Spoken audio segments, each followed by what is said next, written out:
There's a scene in the movie Pat Garrett and Billy the Kid where Pat, before officially becoming sheriff, pays Billy a visit at Fort Sumner.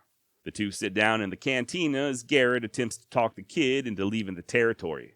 You know how the conversation goes. Pat tells the kid that the electorate wants him gone, prompting Bonnie to reply, "Well, are they telling me or are they asking me?" To which Pat says, "I'm asking you."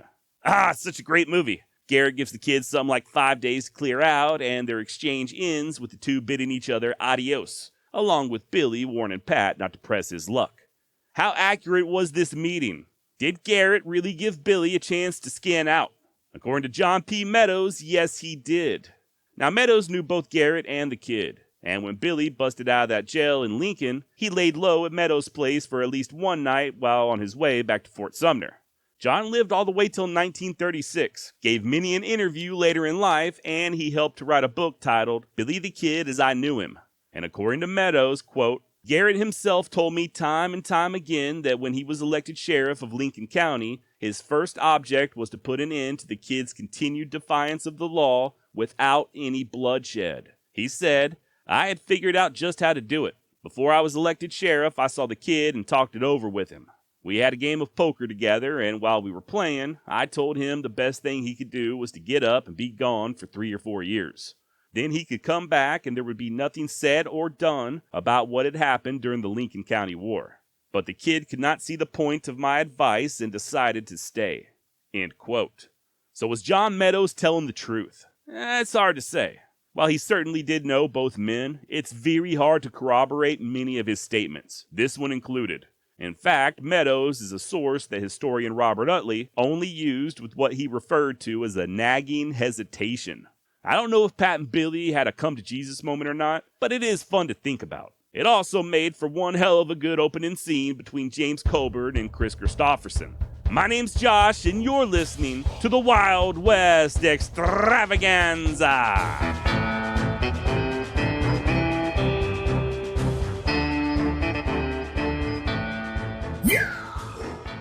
Not only was Pat now the sheriff, but he was also given a deputy U.S. Marshal commission, allowing him to pursue the kid outside of the county, in places like Fort Sumner or even across the border into Texas. And it wasn't long before this job took on a renewed sense of urgency. Just a few weeks after the sheriff's election, Billy and them others got into that fight up there at White Oaks, resulting in the death of Jimmy Carlisle, an action that would be a tipping point as far as the kid's reputation was concerned. I spoke more about this in the series on Billy the Kid, but Carlisle was very well liked, and although it remains unclear as to who was truly responsible for his untimely demise, Billy would take the blame. As such, many who supported the kid during the Lincoln County War now began having a change of heart, thinking that maybe Bonnie was indeed the bad man that the papers were making him out to be. By the way, if this is your first time listening to the Wild West Extravaganza, as I alluded to just a moment ago, there is a 5-part series available on Billy the Kid. Link in the show notes. So if it seems like I'm glossing over certain events, these are topics that were previously covered. I just didn't really see the need to repeat everything on this episode. Speaking of which, what you're now listening to is the second installment in the series on Pat Garrett. I will also put a link in the show notes for the previous episode, where we discuss Pat's early life, his time as a buffalo hunter, his friendship with Billy the Kid, and the events leading up to him taking on the job of sheriff. By this point in our timeline, the fall of 1880, Billy had already struck that deal with Governor Lew Wallace that never came to fruition. The Lincoln County War, the kid testifying in court against Dolan and Colonel Dudley, the breakup of the regulators, all of that has already took place prior to Garrett being elected sheriff. And it would be just about a month and a half after the election when Wallace would place that $500 bounty on the kid's head. Hope I'm setting the scene properly. Pat Garrett was just elected the new sheriff of Lincoln County, and he had the backing of not only the area's most prominent businessmen and large ranchers over there in Texas, but the federal government as well. Billy the Kid and his friends had just taken part in the killing of Jimmy Carlisle and are being hunted on 3 fronts. Not only by his old associate Pat Garrett, but Frank Stewart and the Texas Cattlemen's Association, and that Secret Service agent, Azariah Wild. And that is my long-winded damn way of saying that the heat was on. On November 20th, 1880, Garrett, along with his buddy Barney Mason, met with Agent Wild to discuss their plan for raiding Fort Sumner. Now, Barney Mason I have briefly touched on in the past, but I think he's worth taking a closer look at. Born in Virginia sometime in the early 1850s, Mason spent time in Texas before migrating to New Mexico and working for Pete Maxwell. He even killed a man over in Fort Sumner in late 1879. The bizarre gunfight began when a drifter opened up fire on Mason, for seemingly no reason at all. The unarmed Barney initially fled but came back healed and plugged the drifter twice in the chest. Barney knew Billy the Kid and all his friends, and at one point he got along pretty good with them. Hell, gang member Billy Wilson even lived with Barney for a while. But when it came down to the nut cutting, for whatever reason, Mason turned on the Fort Smith desperados and went to work for Garrett. I say for whatever reason, but it does appear that Barney and Pat were pretty tight. When Garrett and Apollinaria got hitched up in Anton Chico, it was a double ceremony, with Mason and his bride tying the knot as well. Also, it looks like Barney was deathly afraid of Billy the Kid. Like I said, he was a kind of sort of hanger-oner of the boys there at Fort Sumner, but he also was maybe not as much of a tough little ass-kicker as he liked to pretend. Somewhere along the line, he and the Kid got crossways even before Barney went to work for Garrett, and Paulita Maxwell shared a pretty funny story concerning the two. She would say, quote, Barney Mason, Pat Garrett's brother-in-law, lived in Fort Sumner for many years, and wanted people to think that he was much braver than he was. But despite his boastfulness and his pose as a bad man, Fort Sumner always took his courage with a few grains of salt. When Billy the Kid and his followers were at the height of their success, Barney pretended to be a great friend of theirs. He gave them information, warned them of danger, and could not do enough for them. But when Pat Garrett was made sheriff and the forces of law began to close in on the Kid, Barney had a change of heart. He accepted a deputyship under his brother-in-law and became as great an enemy of the Kid as he formerly had been a friend. This embittered the Kid, and he sent word to Barney that he was going to kill him on sight. Secretly, the Kid's threat scared Barney half to death, but he put up a brave show. The Kid can't scare me, he boasted. I'll teach him a thing or two if we ever meet. But every time the Kid rode in, Barney rode out. He never got within a mile of the Kid if he could help it. One day when Barney was driving to town from Santa Rosa with his wife beside him on a wagon seat, he saw the Kid coming toward him on horseback along the road. The situation looked ticklish for Barney. The country was open range and not a tree or rock to hide behind, and a desperado who had sworn to kill him about to pass within a few feet and face to face. In this crisis, Barney did some quick thinking. While the Kid was still far off, Barney jerked the black mantilla off his wife and draped it about his own shoulders, and clapped her sunbonnet on his own head. Then he snuggled down into the seat, made himself look as small as possible, and clucked up his horses into a brisk trot. With his face concealed beneath the sunbonnet, he drove past the Kid and was greatly relieved when he arrived at Fort Sumner to find himself still alive. Then he went strutting about town, telling how he had met the Kid on the road and had opened up fire on him, and the Kid had taken to his heels and had been lucky to escape behind a hill. I told you what I'd do to that feller if we ever met, boasted Barney. And along toward evening, the Kid came jogging into Fort Sumner. And as usual, the panic-stricken Barney got on his horse and ran away and hid himself in the hills. Everybody, of course, wanted to hear from the Kid all about his narrow escape from death at Barney Mason's hands. When the Kid heard the story Barney had been telling, he bent double with laughter. I recognized him the moment I saw him. His mantilla and sunbonnet didn't fool me. I would have killed him if his wife hadn't been with him. I didn't want to drop him over dead in his wife's arm. End quote. Now, when Pat was first elected sheriff, he did have Mason continue mingling with the criminal element over there at Fort Sumner in hopes of gathering intel, which is what he was doing leading up to that big raid.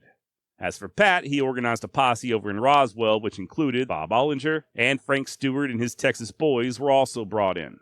The idea was to make a big sweep of the Fort Sumner area and arrest Billy and as many of his friends as they could locate. Ideally, this would include counterfeiters and stock thieves, a big win-win for all involved.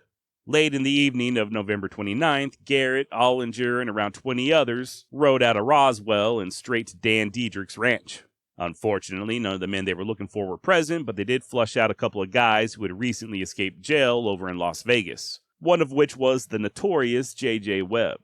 These two prisoners in tow, the posse pushed on to Fort Sumner with similar results. No Billy the Kid.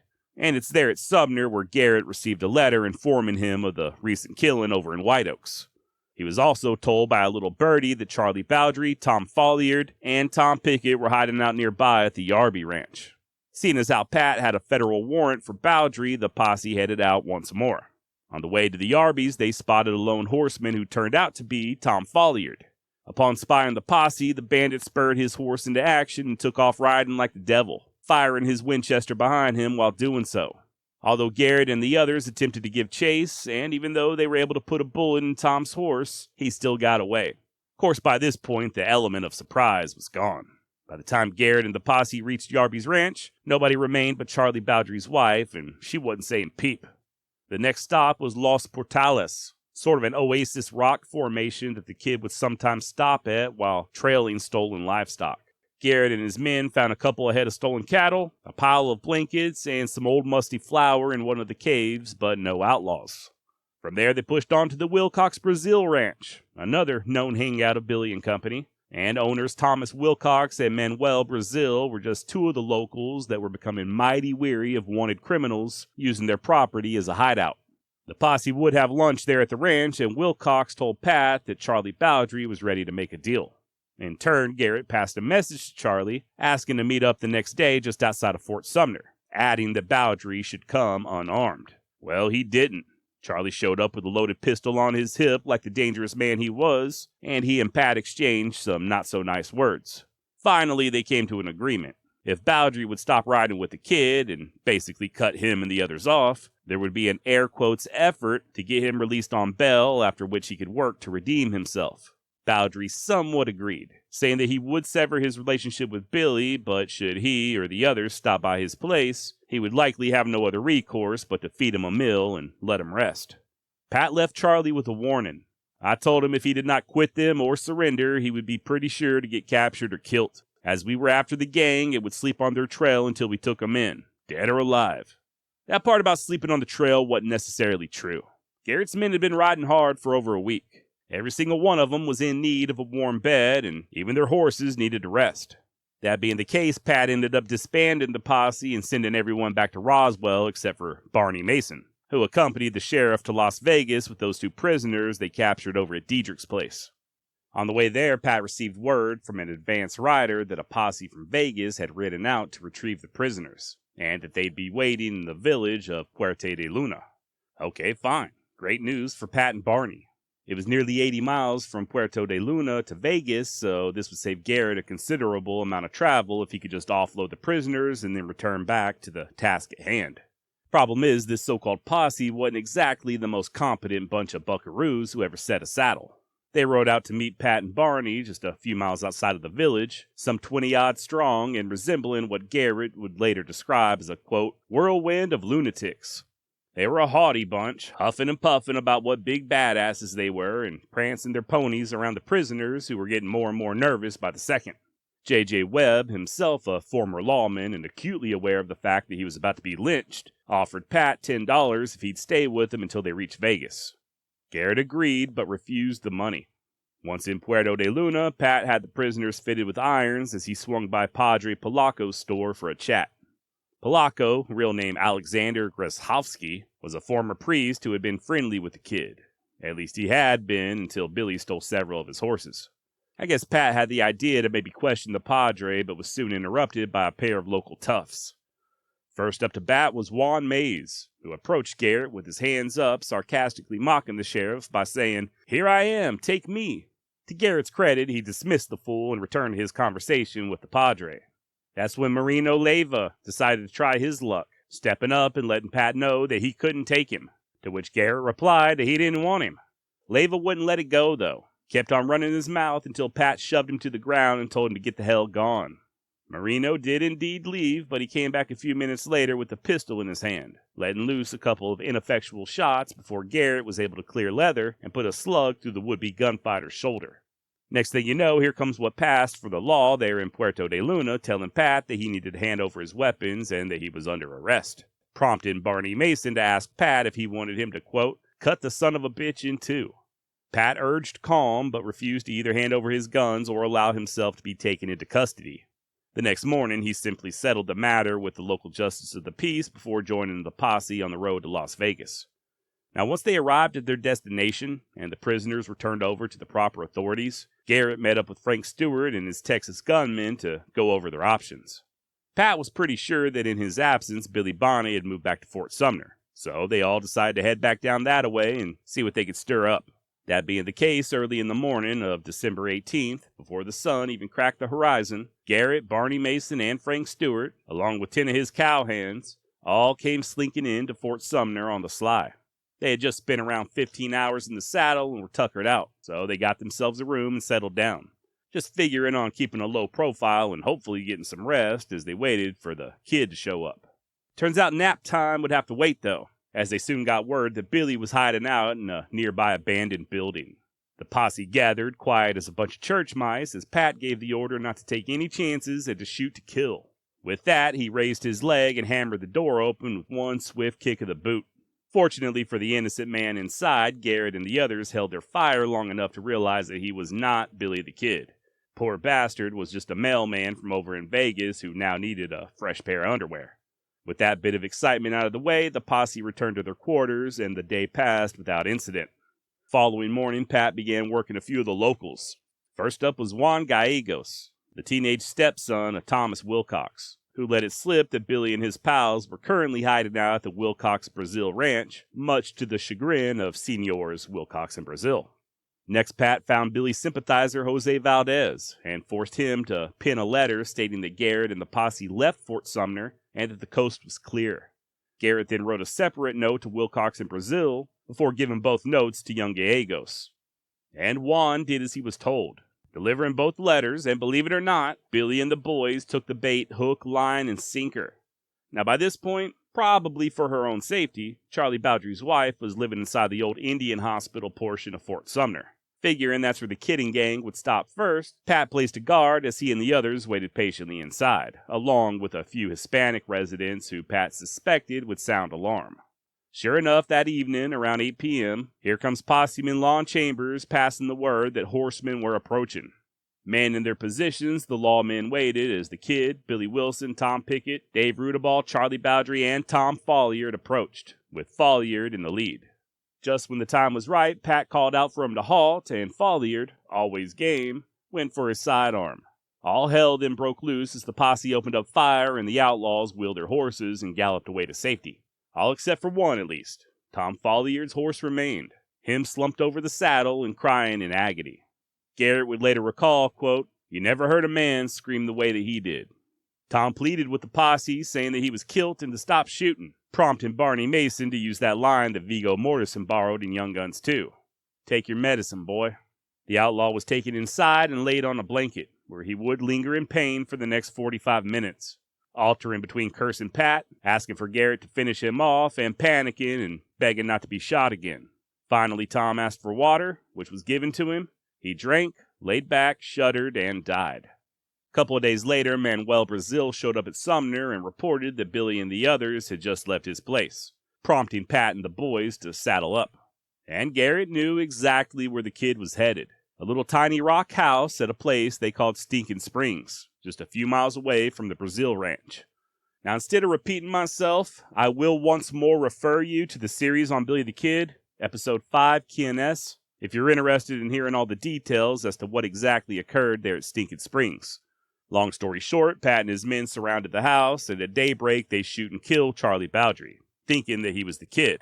The remaining outlaws, Billy Bonney, Dave Rudaball, Billy Wilson, and Tom Pickett, eventually come out with their hands up. These prisoners are first transported to Fort Sumner, where they drop off Bowdry's body, and then head up to Puerto de Luna for Christmas dinner before finally arriving in Las Vegas late in the afternoon of December 26th. By the way, this all happened before Pat was officially the sheriff of Lincoln County. Remember, that didn't go into effect until January 1st, 1881. When he arrested the Kid, he was still just a deputy, at least on paper. Now, Billy and most of the others would only stay one night there in that Las Vegas jail. The next morning, Pat came to fetch his prisoners and load them onto a train bound for Santa Fe, but he soon ran into a few roadblocks. First of all, Tom Pickett would stay behind no matter what, as Garrett held no federal warrants on the man, which, okay, fine. Only thing is, the jailers there at Vegas also didn't want to give up Rudaball, who had previously killed a guard while escaping. I guess the townsfolk wanted Dirty Dave tried and hung right there so they could watch. I'm sure Garrett sympathized, but he had also promised Rudaball that he would see him to Santa Fe without getting lynched, much in the same way that he had guaranteed the safety of Dave's old pal, J.J. Webb. So Garrett put it to the Las Vegas sheriff in no uncertain terms. This is my prisoner, I'm responsible for him, and I intend to have him. Reluctantly, they did release Rudaball back into Pat's custody, but the lanky lawman wasn't out of the weeds yet. At the train depot, they had to push their way through an angry mob just to get on board. Once inside the passenger car, Pat cautioned the civilians, saying, "Any of you people don't want to be in on it had better be out before I lock the car, as we are liable to have one hell of a fight in a few minutes." One witness on the train who stayed behind reported, quote, "It seemed as if the fight would begin any minute, and I expected to see the Mexicans fire into the car right away." He's referring there to the mob, which was largely comprised of local Hispanics who had absolutely no love for Mr. Dave Rudaball.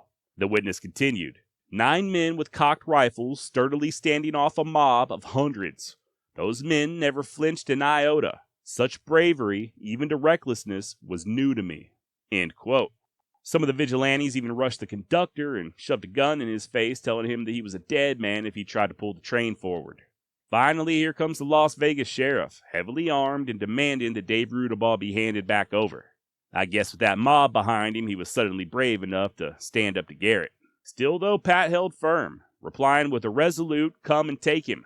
Garrett then turned and told his prisoners that if bullets started flying, he'd arm them, a statement that further excited the already lively Billy the Kid, as he replied, "All right, Pat, all I want's a 6-shooter. There's no danger, though. Those fellers won't fight." And sure enough, Billy called it. After nearly an hour, a brave postal inspector of all people, who had once been a train engineer, offered to slip in and throttle the locomotive out of the mob's reach. And that's just what he did, lurching ahead as the wannabe vigilantes simply watched in open-mouthed astonishment. All the while with Billy Bonney hanging his head out of the window, waving his hat and hollering adios. That evening, they pulled into Santa Fe, handed the prisoners over to Deputy U.S. Marshal Conklin, and Garrett began the long process of trying to claim that reward that Governor Wallace had placed on Billy's head. Okay, so this is a little strange, and to be perfectly honest, I don't quite understand it. First of all, let me just say that this is around the same time that Wallace had published his book, Ben-Hur, so he wasn't even in the territory. That being the case, Garrett had to deal with the acting governor, a weasel by the name of William Rich, who informed him that he had no authority to make good on said reward. Apparently, this was due to a technicality, specifically the wording of the reward notice. Governor Wallace had issued it back in December of 1880, and it read as follows. "I will pay $500 reward to any person or persons who will capture William Bonney, alias the Kid, and deliver him to any sheriff of New Mexico. Satisfactory proofs of identity will be required. Lew Wallace, Governor of New Mexico." So I guess the first issue is that it was written as if Wallace was personally offering the money, as opposed to the territory of New Mexico, which in my opinion is bullshit. The next problem is that Pat was still not technically sheriff. He delivered the Kid to that marshal in Santa Fe a whopping 3 or 4 days before his official term would begin. And remember, that wanted poster said that Billy had to be turned over to a sheriff, which is also bullshit. Now, the biggest question I have that still has not really been answered to my satisfaction was if Pat ever received this $500. I have reached out to several people who might be able to shed further light on this subject, including some experts in the field. As of this moment, though, it does not appear as if Garrett was awarded that initial bounty. Hey, real quick, I'm recording this after the fact, just a little bit of an update. I have heard back from more of those experts I just referenced. I don't really feel comfortable sharing their names because these were private emails, and it does still seem like there's a big question mark as to whether Pat received the money or not. Either that or I'm too dumb to understand it the way they're explaining it to me, which is always a possibility. I will say this, at least one of the people I've been talking to, whom I have a lot of respect for, someone who has researched and written extensively about both Pat and Billy, does seem pretty confident that yes, Garrett did receive that initial $500.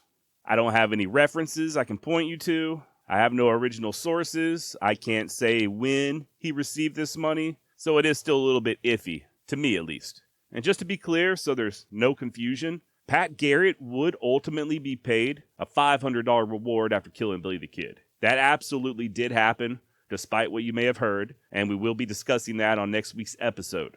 The confusion here, on my part at least, is whether or not Pat also was given that first $500 bounty that was placed on Billy's head. that he should have got after that arrest there at Stinking Springs. All right. Nevertheless, private citizens began pitching in money, and Pat ended up with way more than $500.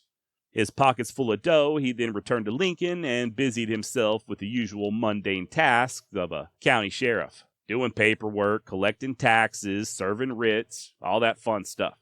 He also used some of that money to purchase both a ranch and a hotel, so he was doing okay financially. Billy would eventually be transferred to Mesilla, where he was put on trial and found guilty for the murder of the former Lincoln County Sheriff William Brady. And on April 21st, 1880, some 5 months after the arrest at Stinking Springs, he and Garrett were once more reunited.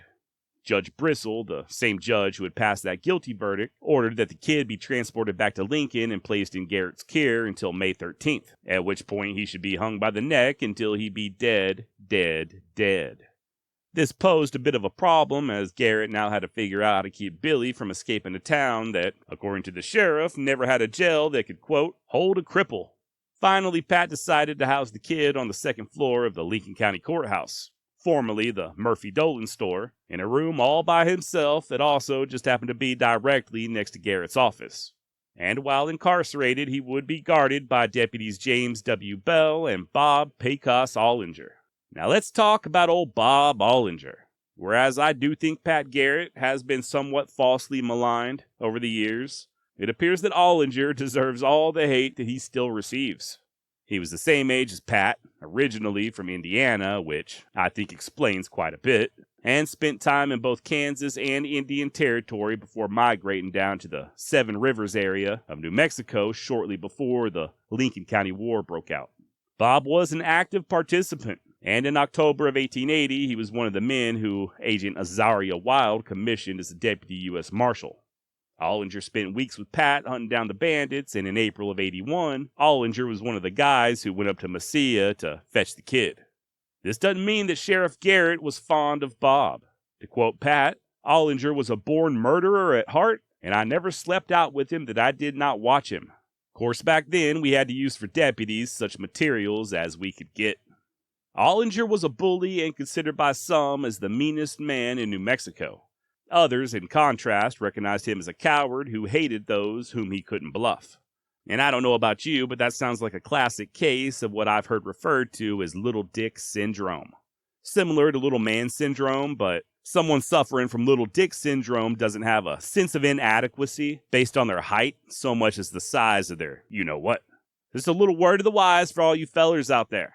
Definitely got to keep an eye on how you're overcompensating. For instance, if someone were to make a movie about, a girl who happens to be a Comanche warrior and she fights and defeats a predator, or, what else would be a crazy thing for somebody to make? If somebody made a movie about a pink doll and everything in the movie was pink and this somehow, really outraged you, you might not want to let people know because you just might be also letting them know that you've got a little wee-wee. Right? Following me? Sometimes we tell on ourselves without knowing it. Anyway, you may recall me speaking briefly on the Jones family back in the series on Billy the Kid, whom Billy stayed with for a little while after returning to New Mexico from Arizona. Well, in August 1879, Olinger gunned down John Jones, the son of high school and Ma'am Jones. And rumor has it, Jones was shot from behind. Not only that, but he was not the first man who Bob Olinger killed under mysterious circumstances.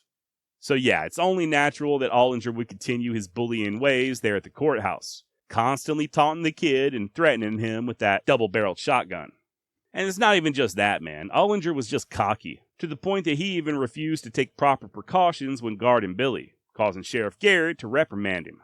Bob responded by laughing and claiming that he could turn the kid loose and just herd him around like a goat, and that there was absolutely no way he could escape. Words that Olinger wouldn't live long enough to regret.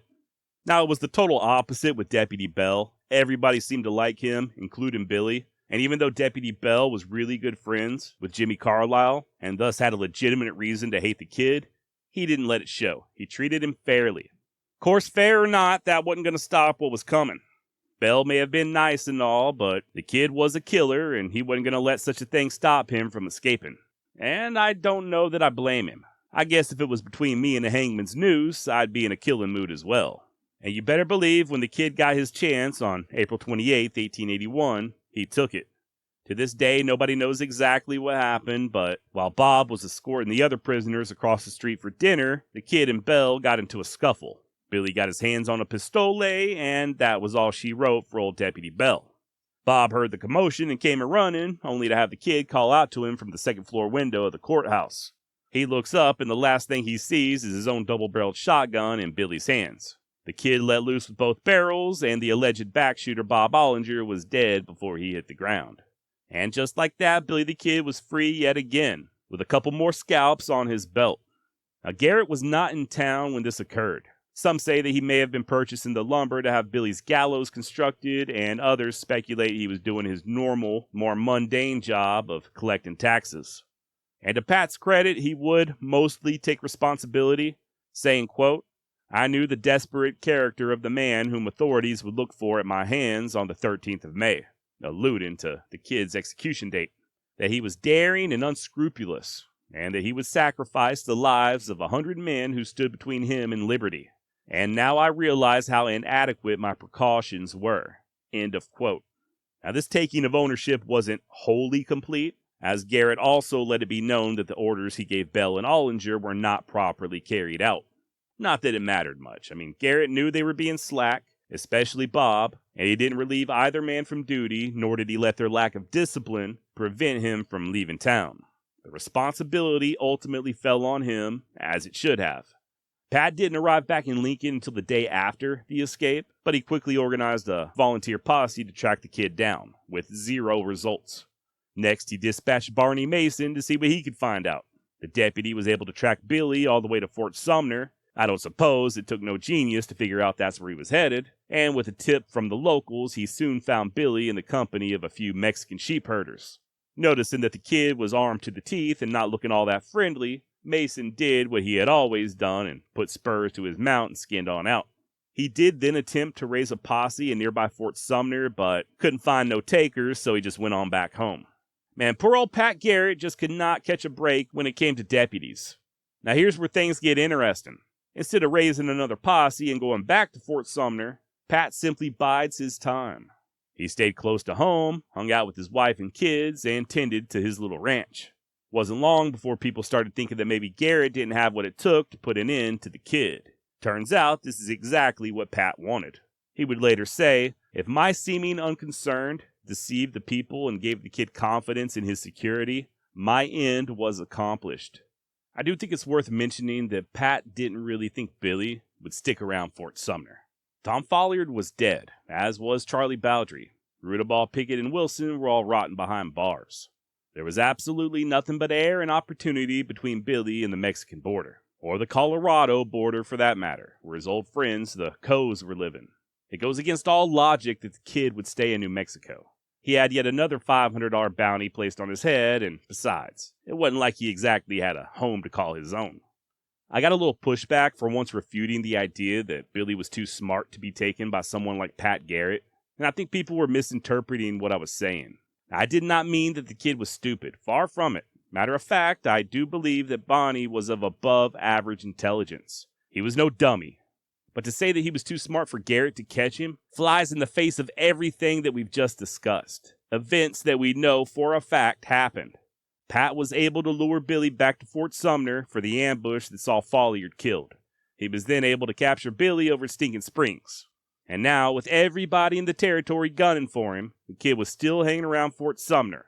Which, let's be honest, that's not exactly the smartest decision in the world. Doesn't mean that the kid was stupid, but even smart people do things that, in hindsight, are foolish. Lots of theories as to why Billy stuck around. The most plausible, in my opinion, is that he stayed for a girl. We know that he and Paulita Maxwell were romantically involved, and there's rumors that Billy was also having an affair with Charlie Bowdry's widow, as well as rumors that he was messing around with Pat Garrett's sister-in-law, Celsa Gutierrez, along with another young lady named Abrana Garcia, whom some think may have given birth to Billy's child. Given just a bit more time, I think it's likely that the kid would have got gone, maybe finish whatever business he had around Fort Sumner, or marry whatever gal he had his eyes on, and then just leave for old Mexico. Hell, supposedly he and Rudaball had planned to go to Mexico even before the incident over at Stinking Springs. and I do think had Billy done so, he likely would have lived much longer. As it were, whether this was truly intended or not, the hesitation on the part of Garrett did give the kid a sense of false security. So did his own intelligence, I'm sure. Billy was able to get out of every single tight spot he had ever been in, whether it was gunfights or arrests or what have you. He always came out on top. So why would he think things would change now? Got to assume that he was supremely self-confident, and seeing as how he was still just 20 years of age, he, like most young men, likely had no awareness to his own mortality. Be that as it may, William H. Bonney was not a god. He was susceptible to both handcuffs and bullets, just like any other man, and Pat Garrett was soon headed that way, packing both. And I think with that, we'll go ahead and wrap this one up. This episode was originally over twice as long, but I thought I'd pace it out a little bit more and not rush through a lot of these events. I didn't want to shove too much information down your throat all at once. Next week, we will discuss in full Pat's final showdown with Billy the Kid. We'll hear from Garrett himself as he answers the accusations of cowardice. We'll talk about whether or not Billy was armed when he was shot down. And you'll hear me rant and rave about why I'm so certain that Garrett did indeed kill Billy the Kid at Fort Sumner in 1881. Now, if you don't want to wait until next Wednesday for the next episode, it is now available at intohistory.com. Ad-free. Not sure if you heard last week's announcement, but the Wild West Extravaganza is now part of the Into History Network. That's INTOHISTORY. Into History is a brand new subscription channel made by history lovers for history lovers, or as I like to call it, a history buff's wet dream. Get instant access not only to ad-free episodes of the Wild West Extravaganza, but bonus content, exclusive curated feeds, a weekly newsletter, a private Discord server, a damn book club, and soon-to-be-announced live streaming events. In addition to the Wild West Extravaganza, you'll also have access to other shows like History Daily, American Elections Wicked Game, History That Doesn't Suck, Her Half of History, Cold War Conversations, American Revolution, and a few others that I cannot yet announce. Don't worry, nothing has changed. You will still be able to access the Wild West Extravaganza wherever you currently do. But if you want the ad-free content and all the special perks I just mentioned, and if you want to hear next week's episode early, just head on over to intohistory.com and claim 50% off your first 3 months, now through July 31st. That's intohistory.com. All right, till next week, try not to let your little dick syndrome show. Don't kill anybody. And if you're lucky enough to escape from jail, maybe don't immediately go back to the same damn place where you got arrested. Adios.